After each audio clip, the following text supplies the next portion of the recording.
Dando continuidade ao nosso projeto de padrões de projetos, da matéria padrões de projetos, estamos aqui novamente com o iPhone e aqui eu vou trazer mais alguns projetos bem interessantes que fazem parte, que compõem esse nosso projeto. Para começar, a gente vai falar do proxy. O proxy ele vai acabar sendo como um intermediário entre a classe que você quer acessar e o cliente, né? Uma classe cliente. Você vai ter ali um intermediário, né, entre o cliente e essa classe destino, com a mesma interface, e daí no caso você vai conseguir colocar novos códigos, fazer algumas validações diferentes, encapsular algumas questões dentro dessa classe, talvez por não ter controle, às vezes sobre o código original, ou muitas vezes porque você pretende separar responsabilidades no seu projeto, no seu código, né? De acordo com a definição do Goff, do livro dos padrões de projetos, ela serve para promover um substituto ou um ponto através do qual um objeto possa controlar o acesso ao outro. E é isso que a gente vai mostrar aqui com o nosso serviço bancário, que é a primeira opção aqui no nosso iPhone, que é o Naked Bank.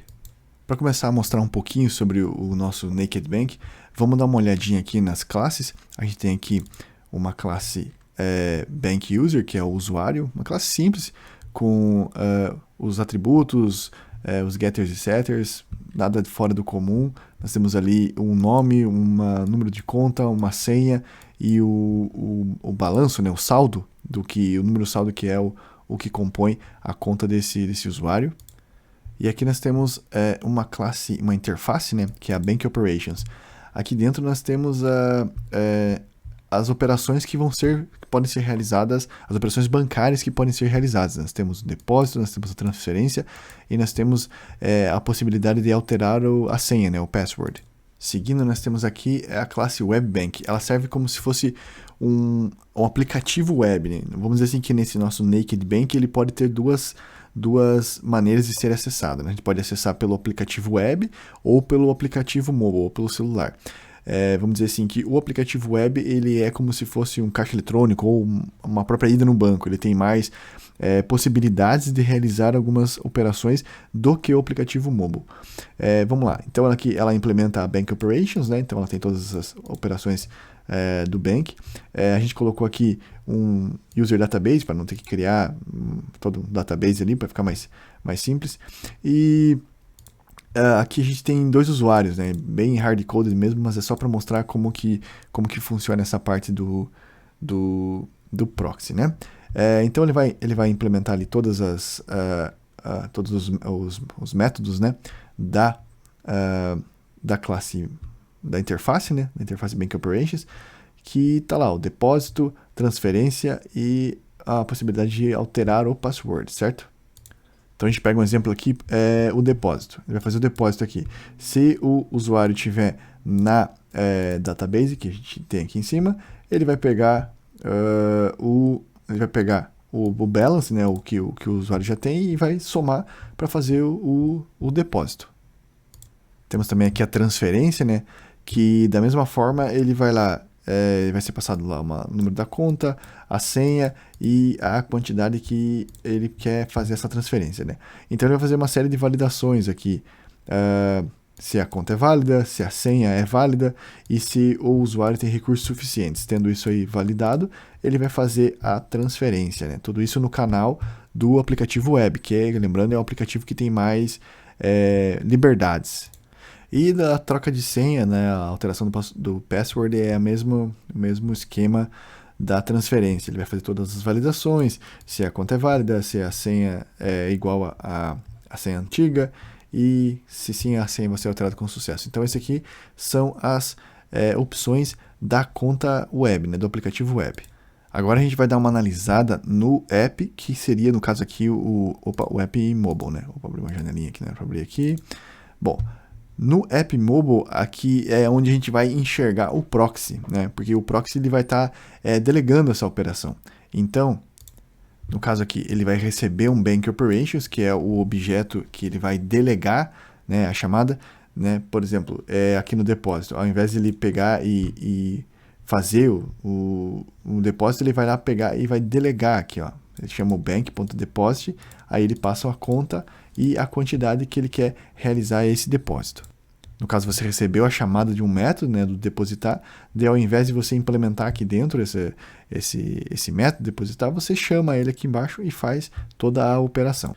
Aí ele explica aqui, por exemplo, nesse sysout, aqui nesse system.out.println, que vai aparecer na tela só para dizer que ele está passando por aqui, né? Que ele vai ter o app proxy vai estar enviando uma requisição para o banco. Ou seja, tudo que você vai fazer ali na web bank, você também vai poder fazer aqui no app. Ele não tem restrições pensando no web bank ou no aplicativo mobile. Da mesma forma, a gente tem a transferência aqui. Ele diz que se você... ele tem aqui essa verificação, esse if. Então, caso você tente fazer uma retirada que seja maior, uma transferência que seja maior que 300, o valor ali, ele vai dizer que não é possível transferir essa quantidade nesse canal. Ou seja, você não pode fazer transferências financeiras maiores que 300 dinheiros, vamos dizer assim, no aplicativo mobile. Você só pode fazer no web bank. Então, aqui essa delegação é bloqueada aqui. Da mesma forma, a alteração de senha. A alteração só é possível no web app. Então, aqui ele também bloqueia algumas funcionalidades no aplicativo mobile que só podem ser feitas no aplicativo web. E para a gente rodar daí esse programa para ficar mais simples de se entender, eu vou ali na classe main, na classe principal, e ele está aqui, né? Esse aqui é o código, é o case 1, caso você chame o Naked Bank. Então, ele vai lá instanciar um banco, né? Um aplicativo web, no caso, e daí ele vai fazer algumas operações, depósito, transferência, e vai tentar mudar a senha, isso tudo como se fosse realizado no aplicativo web. Eu pus aqui para que não fosse feito pelo usuário, para que ele pudesse escolher, para que eu pudesse já passar todos os exemplos de uma vez só, e assim nós poderíamos ver todas as formas de se executar o código de uma só vez, é mais fácil de entender. Eu vou ter ali separado pelo web app e pelo mobile, então aqui vou ter algumas transações que são as mesmas, né? Depósito, transferência e alteração de password, só que nós vamos ver que alguns desses vão estar bloqueados no mobile app, vão estar só rodando no web app. Então, se a gente for aqui para rodar o código, ele já apareceu aqui embaixo, né? A opção. Então a gente põe a opção 1, que é o Naked Bank, e tá lá. Usuário 1, ele fez um depósito, né, de 500, o novo saldo é de 1.500. Aí ele tentou, vamos ver o que ele tentou aqui. Ele tentou algumas transferências, errou a senha. Aí o usuário 2 fez uma retirada. Tentou uma transferência também de menos 50, daí tem um novo saldo. Diz que ele tem recursos insuficientes para fazer a movimentação. Um erro de senha.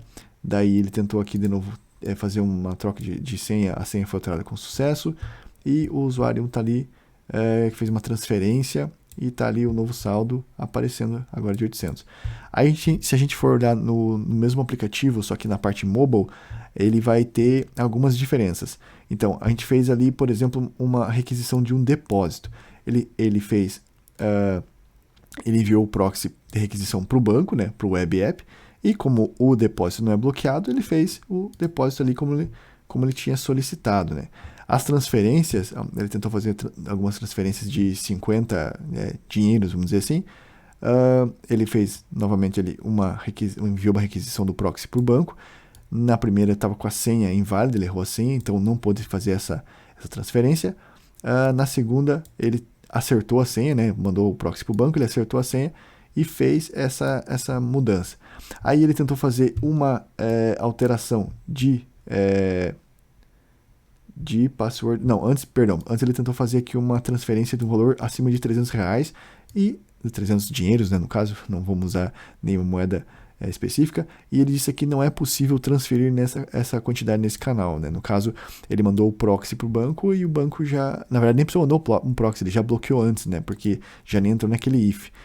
Quando ele manda o proxy, aparece ali em cima que está sendo enviada uma requisição para o banco para que ele possa sim ou não executar aquela operação.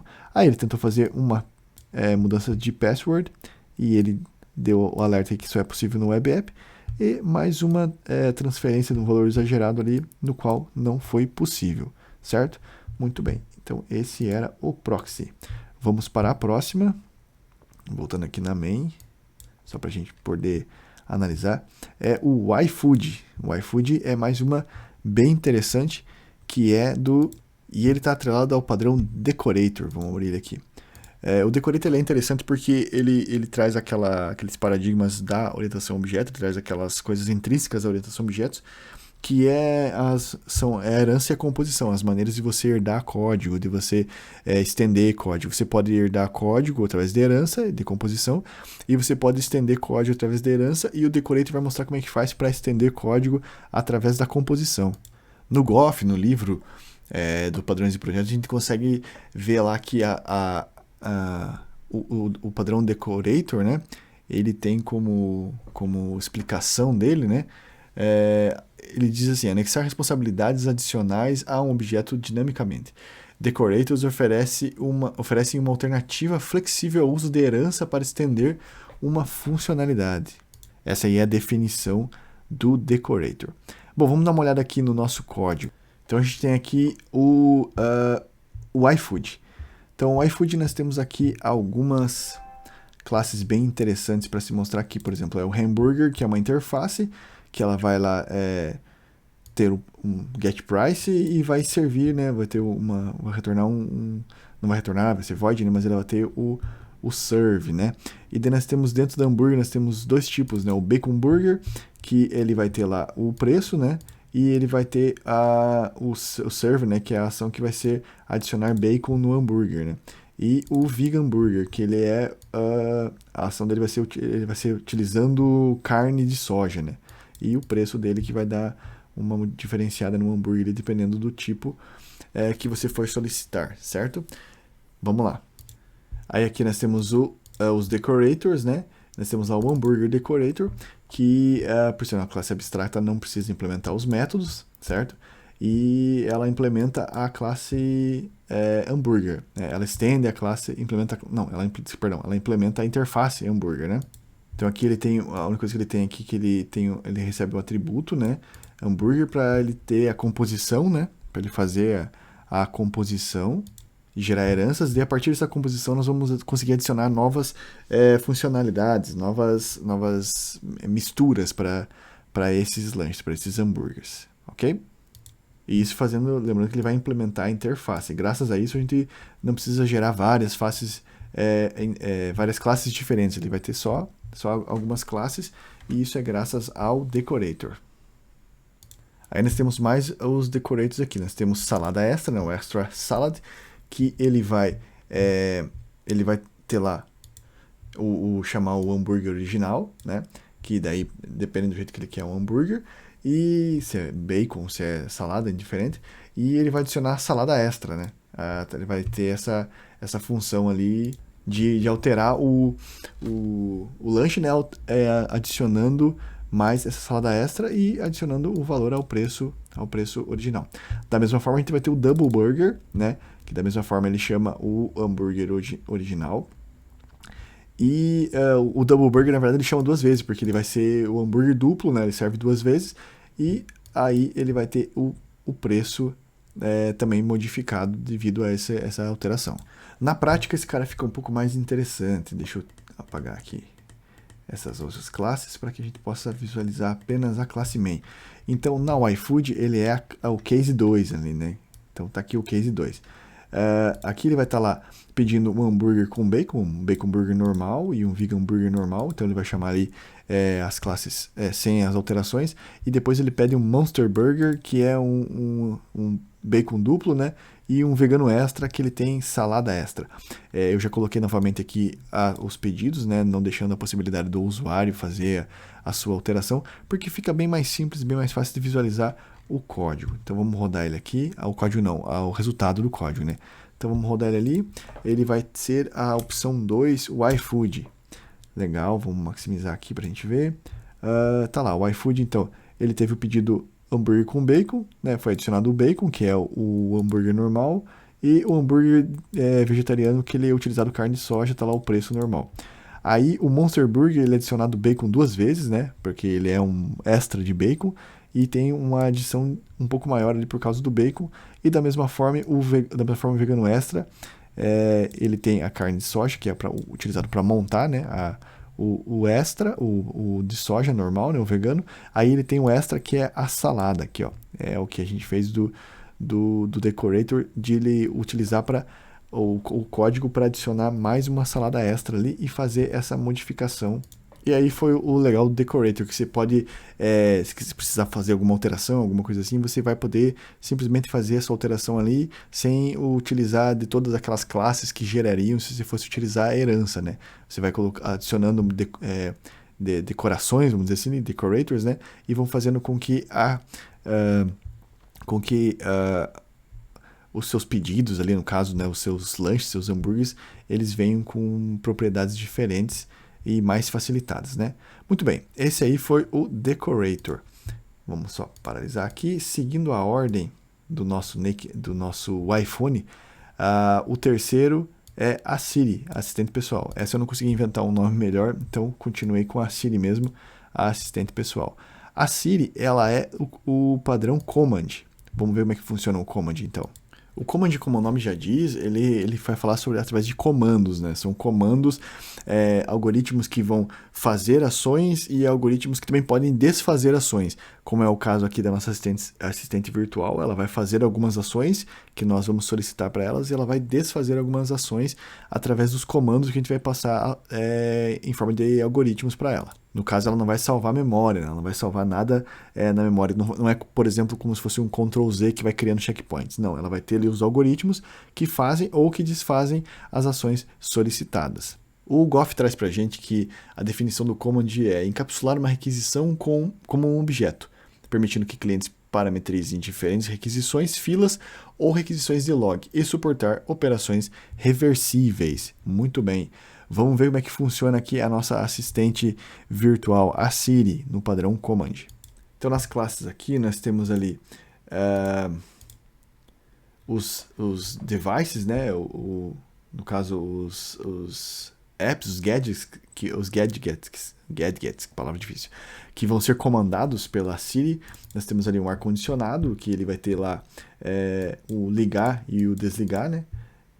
No caso, ele tem aqui o Generic Devices primeiro, que daí ele é uma interface que vai ter lá o ligar e desligar, né? Os métodos ligar e desligar. Aí a gente vai para o ar-condicionado, que ele implementa, né, o ligar e o desligar, apenas passando ali um print dizendo que, né, que a ação está feita, né, ligado ou desligado. E nós temos as luzes, né, que da mesma forma ela implementa o Generic Devices, né, e tem ali o ligar e o desligar também. Então, esses aqui são os nossos devices. Aí, nós temos vamos ver aqui, nós temos, então a Siri, que daí ela tem algumas integrações aqui, né, que vão ser as integrações que vão ser passadas para ela, que é o comando, algumas palavras-chave, para que ela possa fazer essa associação, e os requests, vão ser as requisições, e a partir disso aqui ela vai estar analisando como que ela pode fazer isso, se ela pode fazer esse comando que está sendo solicitado para ela. Claro que aqui foi tudo bem hard-coded, foi passado alguns comandos bem simples, bem básicos, bem amarrado para que apenas mostre para ela o que ela pode fazer de maneira bem rápida e sem ocupar muito o tempo. Claro que uma inteligência artificial assim seria absurdamente mais complicada de ser instalado, né?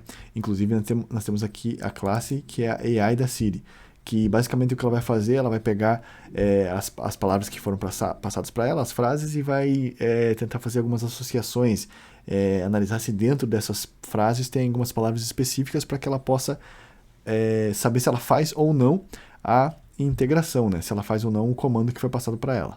E por fim nós temos os comandos. Nós temos aqui uma interface, né? Comando, que ela vai ter o método de executar. Aí nós temos o off command, que ela pega o device genérico que está sendo chamado ali e ela implementa o executar, ou seja, aqui, como é o desligar, ela vai desligar o gadget que vai ser passado para ela, né, o dispositivo que vai ser passado para ela, e da mesma forma tem o ligar, que é a única diferença aqui, ela pega o mesmo dispositivo e liga. Então vai ter o ligar e desligar. Vamos dar uma olhada nisso aqui na main, como é que ela fica. Então é o caso 3, aqui a Siri, né? Então aqui ela tem primeiramente esse método aqui onde a gente configura ela. Então, configurar ela é passar para ela alguns comandos, né, algumas integrações que ela vai reconhecer na hora de realizar os comandos recebidos. Então, nós temos uma integração lá, que é ligar as luzes da casa, que ela é um novo comando de ligar, daí ele passa ali as luzes da casa, e as palavras-chave são ligar, casa e luzes. Aí ela tem outra integração aqui que é desligar as luzes da casa, da mesma forma ela tem aqui o off command, né? E o desligar casa luzes. Aí a mesma coisa para o ar-condicionado, ligar e desligar, ela tem lá as integrações. Ou seja, quando você passa essa frase específica para ela, ela já vai saber que é um comando que está gravado nos parâmetros dela e ela vai realizar sem questionar nada. Mas você pode passar uma frase que contém essas 3 palavras-chave. Pode ser qualquer frase, desde que no meio delas contenha essas 3 palavras-chave, que ela vai saber que é um comando, no caso aqui para ligar as luzes da casa, no caso aqui para desligar, e assim por diante. Nós vamos ver melhor no código. Então, no código, eu também passei aqui algumas configurações já pré-definidas, né, não deixando o usuário ter essa liberdade para que a gente possa analisar todas as possibilidades de exemplos. Então, nós vamos ter lá um request que a gente vai mandar para a Siri, que é de ligar as luzes, outro para desligar as luzes, aí ligar o ar-condicionado e desligar o ar-condicionado. Aí nós vamos passar uma frase que tenha todas as palavras-chave. Nós falamos lá, Siri, por gentileza, você poderia ligar as luzes da casa? Então, nós estamos passando para ela as palavras-chave que são ligar, luzes e casa. Com essas palavras-chave, ela vai entender o comando e vai ligar as luzes. Aí eu passo aqui um comando errado, né? Siri, ligue a luz. Ela não conhece nem essas palavras-chave e nem essa frase também não é um parâmetro que está pré-definido nela. Então ela não vai ligar as luzes. Lembrando que essas frases aqui em cima, ligar as luzes da casa, desligar as luzes da casa, foram passadas aqui embaixo com um parâmetro para ela, certo? Então isso aqui ela já conhece de maneira pré-definida. Então ela já vai realizar esses códigos aqui sem necessitar utilizar aquela associação para ver se ela encontra palavras-chave específicas. Bom, vamos executar o código lá. Lembrando, ela é... Deixa eu ampliar aqui. Ela é a número 3. A gente aperta o número 3, Enter. E vamos lá. Então, como eu falei, a gente passou alguns comandos. A gente pode até ver aqui em cima para ficar melhor. A gente passou alguns comandos legais para ela. A gente passou, Siri, ligar as luzes da casa. Ela retornou para nós, aqui, luzes ligadas. Desligar as luzes da casa. Luzes desligadas. Ligar ar-condicionado. Ela ligou o ar-condicionado, aí a gente passou o comando desligar ar-condicionado, ela desligou, aí nós passamos uma frase aleatória que contém todas as palavras-chave, e ela ligou as luzes, né? Aqui ela só, dá pra ver que ela só retornou o comando que já estava pré-definido para ela, e aqui ela entendeu a palavra-chave e realizou o comando, e aqui, Siri, ligue a luz. Então, não é uma frase pré-definida, num comando pré-definido, e nem não contém as palavras-chave. Então, aí nós vemos lá que ela não pode nos ajudar. Muito bem, esse foi o padrão Commands, né? A Siri nos mostrou ali como é que ele funciona, a nossa assistente social. E vamos para o próximo padrão, que é, a gente vai trazer aqui o Naked Car, que é o proxy. Ó, falando na Siri, inclusive, ela começou a falar aqui, mas deixa ela de lado, né? Então, ela vai ficar de lado um pouquinho agora, e agora a gente vai ver o proxy, que é o Naked Card, aqui no nosso iPhone. Quer dizer, opa, peraí que foi um pequeno erro de cálculo aqui. Não é o proxy a gente já viu. É o Facade. É porque com esse nome estranho também a gente quase que deixou passar ele, né? Mas é o Fachada, né? Fachada em português, é Facade. Se a gente for ver a pronúncia aí no Google Tradutor, ele vai falar bonitinho pra gente, ele é um nome mais chique. Mas então vamos falar do padrão Fachada, né? Que a ideia dele, na verdade, é simplificar o acesso a um sistema, a um módulo de uma aplicação. Então, tem toda aquela complexidade lá que não precisa ser apresentada ao cliente, ele não precisa saber o que está acontecendo ali dentro, né? Ele precisa apenas ver o que ele é de interesse. Então, tem essa fachada que se conecta com todas essas outras classes, esse módulo ali, e faz toda a lógica acontecer sem que o cliente precisa ter acesso a tudo isso, né? Então, ela faz essa intermediação, ela liga ali o seu aplicativo, né, a sua aplicação, e em várias outras aplicações de uma maneira mais simples. Às vezes, até para algum código legado também, ela é bem interessante, porque ela consegue ser um meio termo, né, um meio campo entre o que é mais de novo e o que é mais de antigo, para que possa fazer tudo funcionar. E para que melhor exemplo do que coisas bancárias para falar de coisas antigas, né? Então vamos lá. Aqui a gente tem o Naked Card, né, no nosso iPhone. Vamos mostrar aqui como é que funciona o façade ou a fachada. Então aqui no fachada, vou falar fachada que é mais fácil de falar. Então aqui no fachada nós temos os serviços, né? Todos os serviços que são possíveis serem analisados através do cartão nesse call center, né? Vamos dizer assim que esse Naked Card é um saque dentro do seu iPhone ali para você poder ver coisas referentes ao seu cartão. Então você vai fazer lá, vai ter reporte de serviços, vai ter registros, pagamentos, alguma coisa do cartão. E aqui dentro a gente tem a fachada, que é esse call center façada. Então aqui ele tem todos os acessos, né, para esses serviços, né, o card service, o register aqui, e ele vai ser, o cliente vai acessar através dessa fachada, ele não vai acessar diretamente as classes. Então se a gente for lá na main, por exemplo, e for olhar no façade, aqui, então aqui ele está instanciando uma nova fachada, certo? E ele está fazendo os acessos através da fachada. A fachada, ele pega um summary, ele pega uma info de pagamento by card, ele pega um último registro, certo? E ele cria um novo cartão, aqui ele está criando um primeiro cartão, ele cria um novo cartão por usuário, então ele vai mostrar tudo isso, esse acesso, né, a todas essas possibilidades através da fachada, ele não está indo diretamente na classe fazer esses acessos. Bom, vamos rodar lá para ver como é que fica. Uma coisa que é interessante de mostrar aqui, antes de a gente ver funcionar, que até esqueci de mostrar, mas, por exemplo, se a gente for nas classes aqui, qualquer classe que está dentro do pacote Services, né, onde está a fachada. Por exemplo, o Payment Service. Ele é uma classe que ele está no estilo default, né? Ela não está nem public nem private, então ela é default. Sendo default, ela restringe a visibilidade dela apenas para classes que estão dentro desse pacote. Ou seja, aqui a gente sabe que só a fachada vai ter acesso a essas classes. Com a fachada tendo acesso a essas classes, o cliente, além de ele não ter contato direto com as classes que não lhe dizem respeito, né, que ele não tem necessidade de analisar, ele nem vai poder fazer esse acesso, né? Caso ele queira acessar para fazer alguma modificação direto na classe, ele não tem esse porquê, né? Isso torna mais seguro e mais garantido de que não vai ter nenhuma quebra, nenhum problema de alteração de código, sendo um código legado ou alguma coisa nesse sentido, certo? Então agora deixa eu só fechar aqui essas classes e vamos para a implementação. Vamos rodar o nosso fachada. Deixa eu puxar aqui. Bom, a fachada é o Naked Card, o 4, né? A gente chama ele ali. E aqui está as transações que ele realizou. Então a gente pode ver lá o número do usuário, o número do cartão que ele instanciou ali. Ele tem lá uma movimentação que ele fez uma compra de R$15 no KFC, a data que foi feita, uma compra na pizza do Gerson de R$25, na PS Store de R$50, as datas. Ele está dando um warning ali que você tem R$90 para pagar até a próxima semana.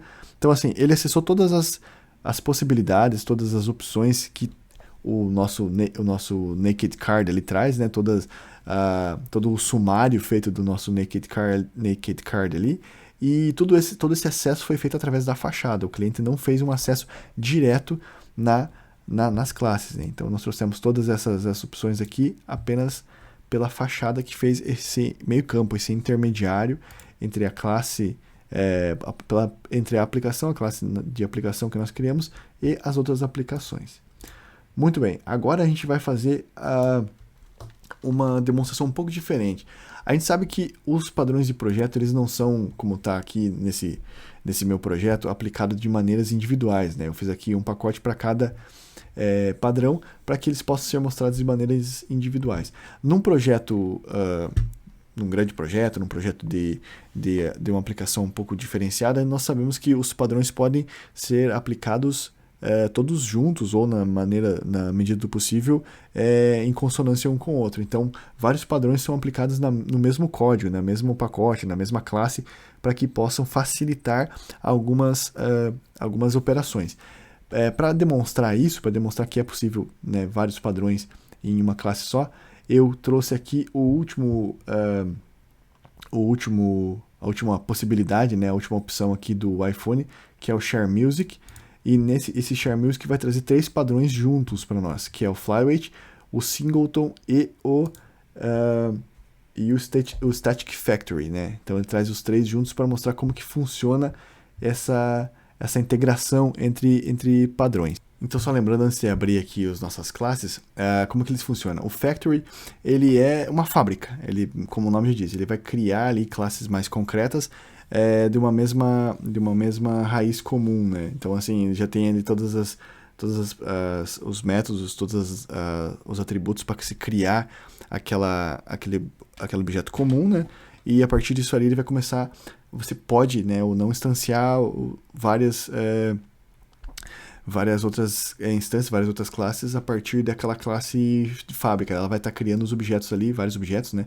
Ela vai estar criando esses objetos ali para que possam ser utilizados, sem você precisar fazer várias classes, ou vamos dizer assim, várias fábricas para entidades diferentes, né? Então nós temos uma fábrica que meio que generaliza toda essa criação. O Singleton, por exemplo, ele é aquele um pouquinho mais polêmico, porque ele pode ferir talvez alguns princípios do Solid, mas esse não vem ao caso agora. O Singleton, vamos supor que você queira utilizar um estado global mutável, né? Quando você tem que ter esse estado global mutável, aí você pode recorrer a um Singleton. Por exemplo, um tema Dark e um tema Light, né? Então você vai ter lá o teu Singleton que vai poder fazer essas alterações para você. E o Flyweight basicamente ele é um padrão que te ajuda a consumir menos memória quando você tem atributos repetidos, por exemplo. Ele funciona quase como se fosse um cache, ele armazena alguns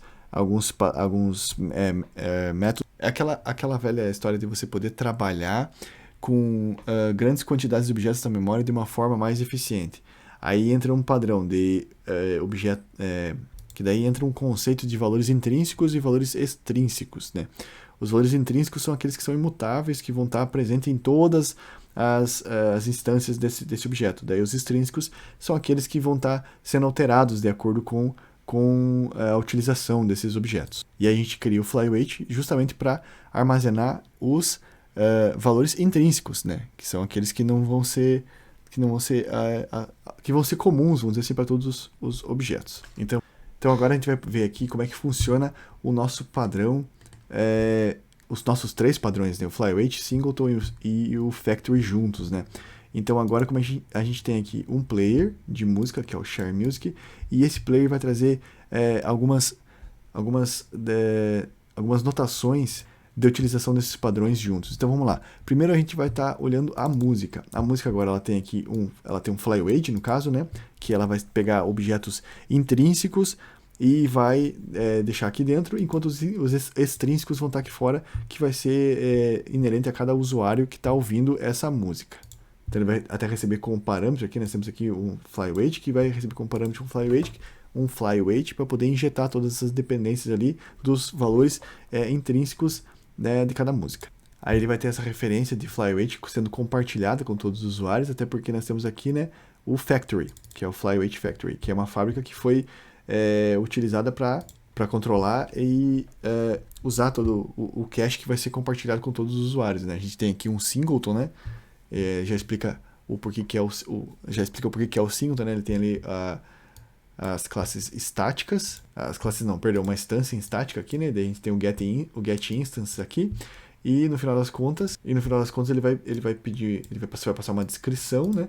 E ele vai pedir um music flyweight para você ali, ele vai trazer um music flyweight para você. Se ele não tiver essa música no repositório, ele vai dar nulo, né? Ele vai criar essa música, senão ele vai retornar sempre a mesma instância. Nesse caso, mostrando que ele vai criar apenas o número de instâncias necessário para o número da música, né? Esse que é a ideia do Flyweight, para que não ocupe tanta...